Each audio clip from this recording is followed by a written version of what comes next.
Bonsoir Dominique de Villepin. Bonsoir. Merci d'avoir accepté cette invitation. Peut-être une réaction à ce Monsieur reportage d'Arnaud Muller qu'on vient de voir. pro-géopolitique. C'est vrai que c'était un mot qui avait disparu de notre vocabulaire. C'est une perspective qui était extrêmement lointaine pour la jeune génération. Oui, c'est pour ça que ces jeunes qui s'engagent, qui se dévouent, qui ont un idéal, celui de leur pays, de défendre les Françaises et les Français, c'est un exemple, c'est remarquable d'engagement. Et je crois que c'est un mot qui doit revenir à tous les niveaux de notre société et qui doit nous concerner tous. Parce que nous avons chacun un engagement à avoir dans une société qui aujourd'hui est menacée, et pas seulement sur le plan de la sécurité. Je vous présente Maryse Burgot. Bonsoir. Marion Van Rettegem, grand reporter, chroniqueuse à l'Express, spécialiste des questions européennes. Merci à toutes les deux d'être à mes côtés. Et Adrien Roire qui est là aussi pour relayer les questions des téléspectateurs. Naturellement, commençons sur ce qui s'est déroulé cet après-midi. Vladimir Poutine a expliqué qu'il acceptait la trêve donc proposée par les États-Unis et l'Ukraine. Il pose ses conditions. Est-ce que vous croyez en la bonne volonté de Vladimir Poutine? Pour les gens qui nous retrouvent ce soir, on peut rappeler que Volodymyr Zelensky a dit que ce sont des propos manipulateurs afin de faire traîner les choses. Quelle est votre lecture? C'est une négociation parmi les plus difficiles que nous ayons jamais vues, qui s'ouvre. Pourquoi? Parce qu'il y a un enjeu des deux côtés qui est extrêmement grand, puisqu'il est existentiel pour les Russes et il est existentiel pour les Ukrainiens. Donc c'est une partie où les deux adversaires vont avoir beaucoup de mal à s'entendre. Vladimir Poutine a déjà rappelé ses lignes rouges, qui est en gros qu'il ne veut rien céder, et Volodymyr Zelensky considère que, bien évidemment, la souveraineté de l'Ukraine, l'intégrité territoriale, le nouvel ordre mondial, il serait question de les remettre en cause, pas plus que la Constitution. Ça veut dire que vous ne croyez pas à cette trêve? Alors, c'est là où il faut introduire le deuxième paramètre. C'est une négociation diplomatique, comme on en a rarement vu, mais c'est une négociation qui se joue d'abord sur le terrain psychologique. Pourquoi? Parce que c'est une négociation qui se dirige entièrement vis-à-vis du président des États-Unis, Donald Trump, qui est en quelque sorte un personnage hors norme qu'il s'agit de séduire. Et les deux adversaires n'ont qu'un but, c'est faire en sorte que Donald Trump s'emporte, désigne celui qui aura perdu parce qu'il l'aura le plus contrarié. Et c'est pour ça que vous voyez comment tactiquement chacun essaye d'onduler pour arriver à séduire Donald Trump pour ne pas le contrarier. Et Donald Trump, personne ne sait comment il va évoluer. Est-ce que Donald Trump, tel que le mari trompé à un moment donné par l'un des deux partenaires, va se fâcher contre celui qui aura mal agi, ou est-ce qu'au contraire, parce que c'est la tentation pour Donald Trump d'être fort avec les faibles et faible avec les forts. Est-ce que d'ores et déjà la victime n'est pas désignée? C'est Volodymyr Zelensky. Et l'on voit bien déjà depuis des mois que c'est lui qui va être la variable d'ajustement. Et dans le fond, tout le monde s'accommoderait qu'il parte. Y compris nous. Alors, je ne veux pas parler d'un lâche. Les gens de gauche qui sucent Dominique de Villepin, le jour où Dominique de Villepin va commencer à parler de politique intérieure, politique de la France, qu'est-ce qu'il veut pour la France, il y aura un de ces bugs informatiques. Oh là là, j'ai tellement hâte. Parce que les mecs, on l'a écouté à 99%. On l'a écouté que sur des sujets internationaux. Oh, ça va être trop drôle. Soulagement des Européens. Il est bien évident qu'il réglerait, en quelque sorte, par la paix des forts, par une paix d'une injustice ça va être trop il marrant. réglerait le problème. Et évidemment, alors, l'Ukraine pourrait être neutralisée par un changement de régime. Nous allons retrouver Anne Poncinet. Bonsoir Anne, qui est correspondante de France Télévisions et qui est avec nous ce soir en direct du Russie, en direct de Koursk. Comment est-ce que c'est perçu à Moscou? On a le sentiment que c'est quand même une trêve acceptée, mais sous conditions. Oui, Vladimir Poutine, aujourd'hui, au cours d'une conférence de presse, a soulevé un certain nombre de questions, disant que ces questions devaient être résolues avant tout cessez-le-feu. Alors, il y a d'abord, évidemment, la question du contrôle. Qui et comment contrôlera ce cessez-le-feu sur les presque 2000 km de front?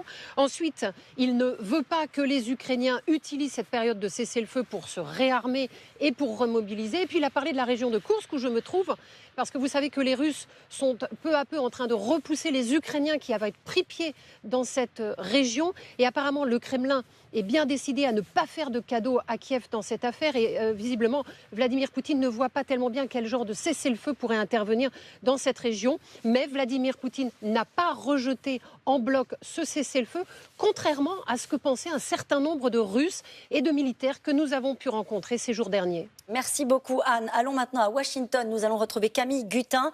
Quelle est la lecture qui est faite de cet accord, encore une fois, partiel de la part de Vladimir Poutine, de cette trêve négociée avec les Ukrainiens ? Très clairement, ça envoie le message aux États-Unis que les négociations vont être longues et compliquées. Et ça risque de contrarier Donald Trump, puisque le président américain veut absolument conclure un accord de paix rapidement. C'était son message pendant la campagne présidentielle. Et puis surtout, il veut toujours se présenter comme celui qui est capable de conclure des deals, des accords. C'est lui qui mettra fin à la guerre en Ukraine. Donc le terme rapidement pour lui est très important. Et puis, vous savez, les conseillers de la Maison-Blanche savent aussi que le temps la course au prix Nobel, les mecs, prix Nobel de la paix. Les négociations sont longues, plus ça permet à l'armée russe de progresser sur le terrain, plus ça permet à Moscou d'avoir des demandes de compromis auprès de Washington plus importantes. Et c'est ce que veulent absolument éviter les conseillers de la Maison-Blanche. Et c'est pour ça que tout à l'heure, Donald Trump s'est exprimé dans le bureau ovale de la Maison-Blanche et il a plutôt tenu un discours plutôt modéré en disant que la déclaration de Vladimir Poutine était prometteuse mais incomplète. C'est un langage modéré, ça, pour Donald Trump. Il s'est dit prêt à parler avec le président russe. Après, toute la question, c'est de savoir est-ce que Washington va être prêt à céder du terrain pour un compromis rapide ou bien est-ce qu'il va y avoir des lignes rouges à ne pas franchir. C'est aussi tout l'enjeu de ces négociations. Comment est-ce qu'on peut gérer Donald Trump ? Pardon de vous poser la question comme ça. Si on fait un petit résumé des épisodes précédents depuis le 20 janvier, on a appris que les États-Unis voulaient faire main basse sur le Canada, le Groenland, le canal du Panama. Ils déclarent une guerre commerciale à la Chine, au Canada, au Mexique, aux Européens, avec des tarifs douaniers qui pourraient passer à 200% sur les vins français. Comment gérer Donald Trump, Dominique Pour compléter le tableau, Caroline Roux, que vous venez de faire. Raconter Gaza, dont il veut faire la rivière. Bien sûr, et le fait que l'Amérique, pour la première fois, a voté avec la Corée du Nord. Donc on est dans une Amérique qui est complètement tourneboulée. Et dans ce contexte, qu'est-ce qu'on peut faire ? Il faut, à chaque étape, poser des verrous pour cranter la négociation, cranter nos intérêts, cranter le droit international. Par exemple, la position de force aujourd'hui pour les Européens et pour l'Ukraine, ce serait de ne pas arriver en ordre dispersé, comme l'ont fait les différents dirigeants européens à Washington. Arriver avec une feuille de route qui soit signée par tous les Européens en accord avec l'Ukraine, qui constituerait une sorte de plan de paix pour l'Ukraine. Eh bien, ça s'appelle reprendre l'initiative. Vous savez, en matière diplomatique, si vous attendez, eh bien, en général, vous vous faites couper la tête. Il ne faut pas attendre, pas plus qu'il ne faut aller, tel les bourgeois de Calais, à Washington, pour se soumettre à la décision du maître. Ça, vous visez Dominique Villepin, le président de la République? Non, je vise tous ceux qui vont, pas uniquement le président de la République, mais ceux qui ne comprennent pas qu'il faut véritablement avoir quelque chose dans les mains quand on va voir Donald Trump. Donald Trump, il est erratique. Il change d'avis toutes les 5 minutes. Il n'a pas de doctrine autre que son ego, sa personne et l'idée qu'il se fait de lui-même. Qu'a-t-on entre les mains? Vous dites qu'il faut cranter le droit. Le droit commercial ne compte plus, le droit international ne compte plus, le multilatéralisme ne compte plus, les amitiés, les alliances ne comptent plus. Ne comptent plus non plus. Il faut arriver avec quoi? Mais il y a quelque chose qui compte pour Donald Trump. C'est que le paysan du Kentucky, que le citoyen du Nevada ne considère pas à un moment donné que Donald Trump fait n'importe quoi. Et donc, l'idée, par exemple, de caler les sanctions sur les intérêts directs électoraux de Donald Trump pour qu'il sente la morsure, en quelque sorte, de la bêtise qu'il est en train de faire en matière de droit de douane. Il tape le champagne, on tape le bourbon, on tape d'autres intérêts essentiels pour les fermiers américains. On montre à Donald Trump que dans ce jeu, il n'y a que des perdants. Bah ouais, c'est ça. Que Donald Trump ouvre les yeux. Alors, il est en train de les ouvrir, ou en tout cas, autour de lui, on commence à les ouvrir quand on regarde les bourses américaines, quand on regarde l'inflation qui repart, 3%, quand on regarde que la croissance vacille, 0,5% en moins. Donc, il y a un principe de réalité. Et les midterms, ça va arriver très rapidement, les midterms pour Donald Trump. Donc, il vit son heure de gloire. Et je pense que si vous décalez le regard, c'est-à-dire si vous regardez Donald Trump à travers le regard des Chinois ou de Vladimir. Midterm, les mecs, si vous n'avez pas la rêve, c'est les élections de mi-mandat pour renouveler les chambres des États-Unis, je crois, un truc comme ça.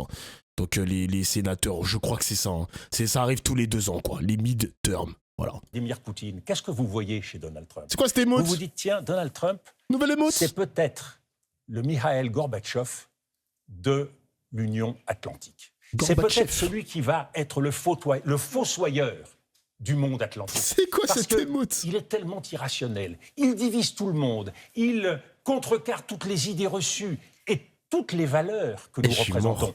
Il se moque de la liberté, il se moque des grands principes, Oui. il se moque de la démocratie. Et Il ça, est une menace plus inquiétante que la Russie à vos yeux? mais il Est-ce- est... mais comment il- est-ce que vous mais- appréciez mais cette... Il est surtout quelqu'un qui est en train véritablement de déboulonner tout ce qui a fait le système démocratique libéral en Europe et aux États-Unis. Donc, il illustre ce que croient beaucoup de Chinois et beaucoup de Russes. C'est que nos sociétés sont en train de craquer. Et c'est pour ça qu'il s'appuie sur les populistes en Europe. Nos sociétés sont en train de se diviser. Et c'est pour ça que la première conséquence qu'il faut en tirer, c'est l'unité des Européens et comprendre qu'il faut enfin se réveiller et s'organiser pour se doter de la puissance. La puissance de la France, parce qu'il faut voir au regard de ce qui se passe en Ukraine nos faiblesses, la puissance de l'Europe Eh oui. en choisissant une avant-garde en matière de défense, c'est-à-dire, oui, l'Allemagne, le Royaume-Uni, la France, la Pologne, quelques autres Européens. Il faut prendre le chemin. Il faut un leadership européen. Les gars, je vais récupérer ma commande. J'arrive dans 2-3 minutes. Je vais vous laisser avec Dominique de Villepin vite fait, pardon. J'arrive. Il faut qu'il y ait des patrons en Attends, c'est Europe. quoi le code? Et les patrons en Europe, ils vont s'organiser non seulement pour la souveraineté militaire, Emmanuel mais Macron, c'est pas un patron? économique et technologique. C'est pas le patron? Non, c'est pas le patron, parce qu'aujourd'hui, J'arrive. en Europe, il y a Frédéric Merz qui arrive et, Bon. qui a le bénéfice de la nouveauté, donc il Bon. va s'imposer avec la puissance allemande. Et surtout, il faut qu'Emmanuel Macron arrive à restaurer l'unité des Français. Notre fragilité aujourd'hui dans l'Europe, c'est que nous sommes divisés en France. Que Alors. nous avons un gouvernement qui a du mal à travailler au quotidien et que nous avons un certain nombre des oppositions qui tirent à U et à Dia. Donc, Alors, il est Dominique essentiel de refaire la cohésion nationale française en ce moment. Vous avez évoqué ce que représente la menace américaine. Je voudrais qu'on parle de ce que représente la menace russe, puisque le président a dit solennellement aux Français que la Russie était une menace. Une question de téléspectateur avec vous, Adrien. Absolument. Bonsoir Dominique de Villepin. Énormément de questions nous ont été adressées ce soir et vous sont adressées également. Parmi ces questions-là, et je peux vous remontrer notre nuage de mots, il y a évidemment les concepts de guerre et de peur qui prédominent. Et la question qui vous est posée est celle de François Xavier. Il a 49 ans, il est archiviste et voici ce qu'il vous demande. Selon vous, quel est le véritable risque couru par la France face à la Russie? Est-ce une invasion de son sol, bombardement nucléaire, attaque de drones? Quel est votre avis sur cette question-là? Car la peur dont il est question est aussi celle, évidemment, de ne pas savoir. Je pense que très peu de ces menaces sont véritablement constitutifs pour la France et il faut en remercier le général de Gaulle et les successeurs parce que nous avons réussi en développant une armée solide et en développant notre force de dissuasion à en quelque sorte protéger très largement notre territoire national et nos populations. Ce qui nous menace le plus, c'est dans le cadre de la guerre hybride, la capacité de la Russie à déstabiliser deux choses. D'abord, notre sécurité. Vous en avez parlé tout à l'heure sur le plan cyber, sur le plan des grands réseaux. Ils ont la capacité de couper l'interrupteur et à un moment donné de mettre en panne, de mettre en croix des services publics, Oui. des hôpitaux, des institutions nationales, des banques. Donc il y a une fragilité, mais qui est celle de tous les pays européens. Il faut donc se renforcer. Il y a une deuxième fragilité, c'est que nous avons un pays qui est divisé par un certain nombre de forces qui aujourd'hui subissent la fascination de la Russie et qui sont un peu en quelque sorte envoûtés par ce qu'il se fait en Russie. Et ça, c'est une fragilité pour nous. Nous ne pouvons pas aujourd'hui faire face à la menace russe sans que tous les Français soient capables de regarder en face le fait qu'aucune complaisance n'est possible vis-à-vis de Moscou. Ce qui ne veut pas dire que c'est intéressant ce qu'il nécessairement disait, et j'espère. uniquement dans le sens de la guerre que les choses doivent aller. Je pense que nous devons avoir dans la main une capacité de diplomatie, d'initiative, et le moment venu, bien sûr, de dialogue, quand ce sera possible. Rapidement, deux questions. Question de Marie Van Rettegem, pour commencer, pardon. Vous venez de comparer Donald Trump à Mikhail Gorbatchev. Mikhail Gorbatchev était le fossoyeur d'une dictature totalitaire dont on était plutôt soulagé qu'elle disparaisse. Donald Trump est le fossoyeur d'une alliance qui nous protégeait, qui protégeait le monde libre. Et vous avez toujours été plus sévère à l'égard des États-Unis qu'à l'égard de la Russie.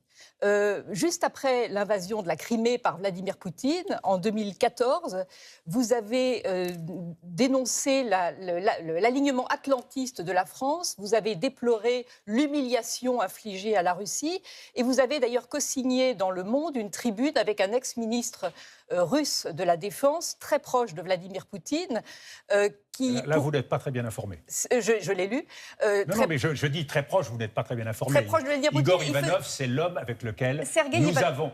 Non, Pardon, pas Sergueï. On va laisser finir la question. Igor Ivanov, Igor ministre des Affaires Ivanov qui étrangères. faisait partie de la bande de Pétersbourg de Vladimir Poutine. On y va.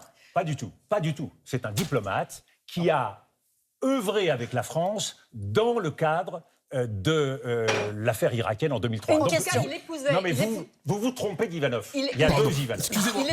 En Il faut tout cas, être attentif. En tout cas, sur la question, il était proche de Vladimir Poutine, sur la question des sanctions. Et vous aviez déploré, aux côtés de cet Ivanov, donc peut-être je me suis trompée de prénom, les sanctions infligées à la Russie.